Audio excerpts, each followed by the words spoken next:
I bought a lot more books than I thought I did.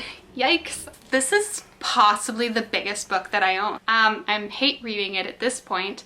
And like, I got the sequel too because I just like trust human beings. Hi friends, and welcome to another video.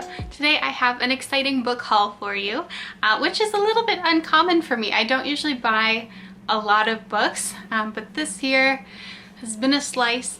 And also there's a number of factors as to why I have so many new books right now. One is that I got a bunch of gift cards that I was just like, yeah, I'm just gonna spend this all on books because why the heck not? Booktube has becoming more and more of a hobby for me, and I like being able to hold the book in my hand while I'm talking about it. And also I've been reading so many ebooks lately that I forgot like how nice it is to have that tactile sensation of a book in your hand, because before the pandemic I got a lot of books from the library, so I still had that experience. So I was kind of missing that a little bit, and that's part of the reason that I wanted to buy some actual physical books. And then of course I got a couple for Christmas, and then a couple as a treat to myself for Christmas.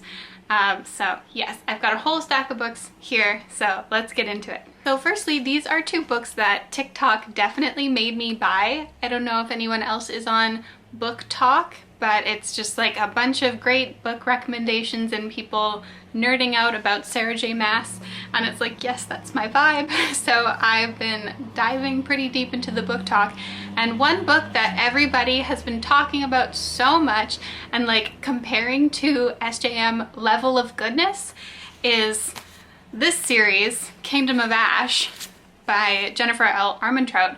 And the funny thing is that like I've read some of her books before, and she's definitely like a hit or a miss for me. Like I find her writing not that good, but it's kind of like enjoyable, consumable trash. So many people were comparing this book to ACOTAR and saying like, oh, if you're looking for that buzz, that thrill that you got from reading that series, go check this out. So I was like, wow, what a stunning endorsement. I simply must read this.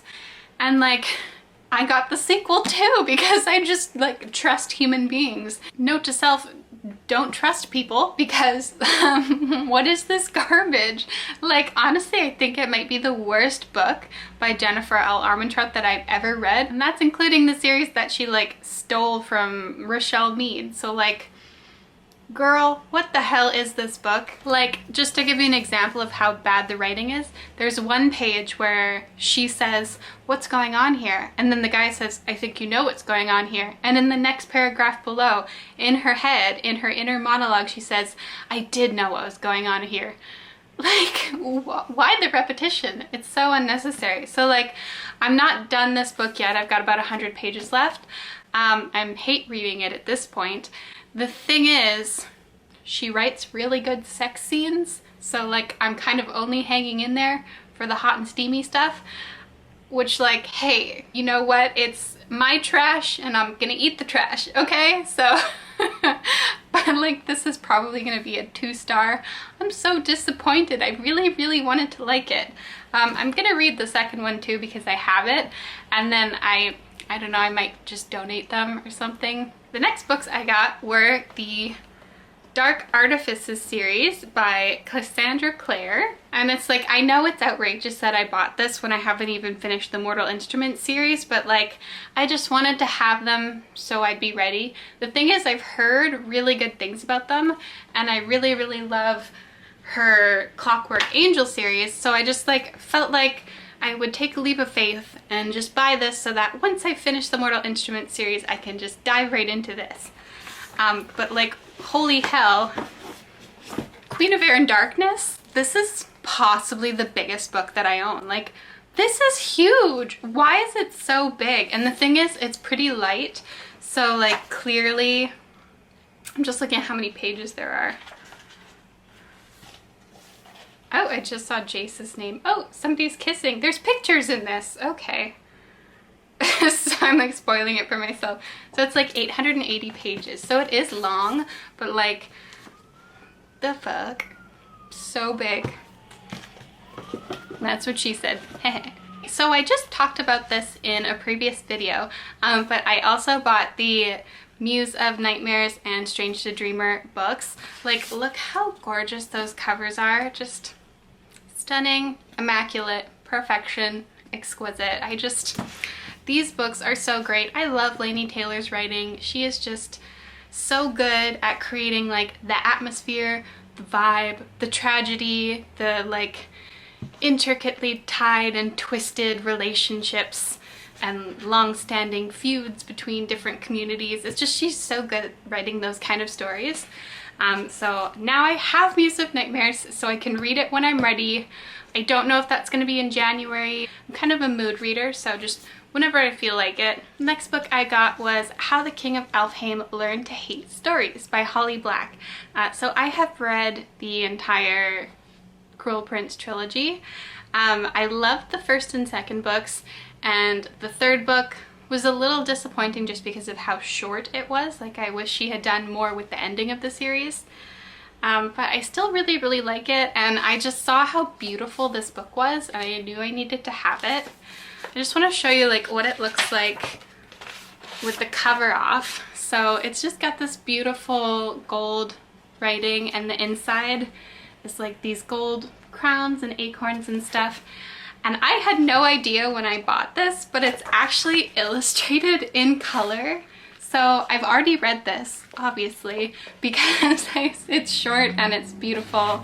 And it's basically just a collection of short stories about Carden from when he's a child to the present. And it does have a story of him and Jude after the events of the Queen of Nothing book.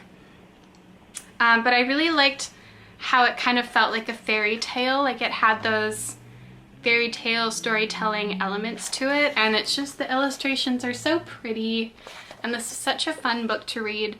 I'd say if you're a fan of the series and you're a fan of Carden, definitely check it out. The next book that I got is Red, White, and Royal Blue by Casey McQuiston. I'm so excited for One Last Stop coming out. I don't know when it comes out next year. I should like mark it in my calendar because that's like probably one of my most anticipated books of 2021. But this book was fantastic. I read it once this year and once last year, and I know I'm gonna want to reread it again, so I figured I should probably buy it so I have the physical copy. This is just so good. Need I say more? If you've read it, you know. It's just an adorable little cupcake of a story and beautiful. The next book that I got is, spoiler alert, by Olivia Dade, however you say her last name. I have seen this on a couple booktuber recommendations, and just the way they talk about it, I was like, oh my god, that sounds so good. I feel like I have to read this. So it's basically this girl who writes fan fiction, and then this guy is like the actor in the TV show that the fan fiction is based off of, but he also is like a nerd. That sounds offensive. He's not a nerd. He's also a fan of the show and possibly her fan fiction as well. I don't know. I haven't read the summary. I don't know much about it. But basically people make fun of her for her fan fiction and for being plus size. And so he decides to ask her out on a date.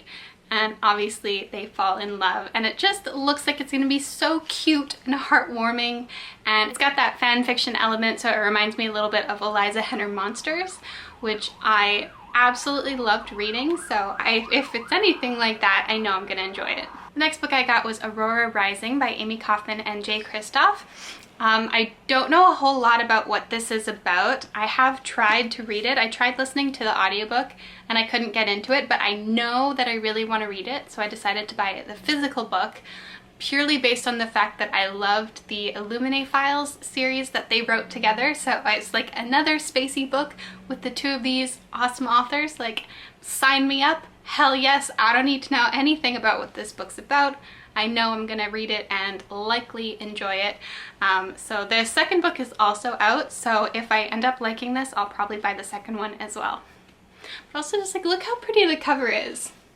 So pretty. The next book that I got is Vile Bodies by Evelyn Vaugh? How do you say that last name? I think it's Evelyn Vaugh. So this has been described as The Great Gatsby of England. That's kind of all I know about it, other than there's like, it's set in the 20s, there's like car racing and lots of people drinking cocktails. I don't know a whole lot about it other than that, but it is the favorite book of a booktuber that I really like drinking by my shelf, and she did a video recently where she reread this book. I'll see if I can find it and link it down below, but I just really enjoy her videos a lot, so I was like, sure, I'll read your favorite book. And plus it just sounds like something I'd be into. I have watched the trailer for the movie, which was made by Stephen Fry. I think they named it something else. It's called like Vile Beautiful Things or something. I can't remember the name of it, but after I read this book, I am definitely going to watch the movie. The next book I got is The House in the Cerulean Sea by TJ Klune. I'm so excited to read this. Like, from the moment I read the summary on Goodreads, I was like, I'm gonna love that. Like, I only vaguely know what it's about, but it's just like, I just know I'm gonna love it. And my friends Sophia and Alex have both read it and they both liked it. And Sophia recently posted her like 2020 stats, and I think this book was on both of her and Alex's favorite books of the year. So I mean, that's just more of a winning endorsement. So I will definitely be reading this very soon, possibly in January. We'll see. But super excited. Okay, and finally, the last book that I got is The Invisible Life of Addie LaRue by V.E. Schwab. I'm very excited for this as well. I've had like mixed results with reading her books in the past. Haven't really loved them, but just from the way this book is described, I feel like it might be a little bit more up my alley, since I've heard it is a bit different than the regular stuff that she usually writes about. I have been avoiding any spoilers about this book like the plague. I accidentally just heard in one video a little bit about what it's about, that she like sells her soul, and I'm like, damn it, I already know too much. Like, I wanted to go into this book absolutely blind, but now I have a vague idea of what it's about. But I'm still just, I know I'm gonna love it. I can just tell. I hope I do. I mean, you know what? I'm gonna be really disappointed if I don't like this. I guess we'll find out. Right, and that is my little book haul. I bought a lot more books than I thought I did. Yikes. I guess we'll put like a ban on buying new books for a while until I get through that stack, which honestly probably won't take me that long at the rate of books that I've been reading. But that's the haul. If there's anything in that pile that you've read or that you're really excited about reading, let me know in the comments below. Thanks so much for watching. See you in the next video.